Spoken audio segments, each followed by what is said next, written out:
আপনি যদি ছাগল খামার করতে চান তাহলে কিন্তু আপনার এই ভিডিওটি অবশ্যই দেখার দরকার, কারণ আপনি যদি ছাগল খামার করে যদি সফলতা অর্জন করতে চান তাহলে কিন্তু এই ভিডিওটি হতে যাচ্ছে অত্যন্ত গুরুত্বপূর্ণ। কারণ এই ভিডিওর মাধ্যমে কিন্তু আপনি খুব সহজেই জানতে পারবেন যে ছাগল পালন সম্পর্কে, যে আপনি কোন ভুলটা করলে আপনার ছাগল ফার্ম মানে টিকবে না।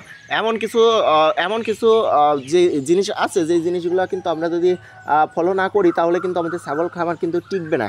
তো সেইগুলাই কিন্তু এই ভিডিওতে তুলে ধরবো। তো অবশ্যই আপনাকে সম্পূর্ণ ভিডিওটি দেখতে হবে এবং মনোযোগ সহকারে দেখতে হবে এবং মনোযোগ সহকারে জানতে হবে। সো আপনাকে যদি আমি বলি যে ছাগল পালনের ক্ষেত্রে সর্বপ্রথম বাধা থাকে হচ্ছে কৃমি, মানে ছাগল কেনা কৃমি এবং ছাগলের যেই যত্ন থাকে সেই যত্নর বলতে এখানে ছাগলের সর্বপ্রথম মোটা তাজাকরণের বাধা হচ্ছে কৃমি।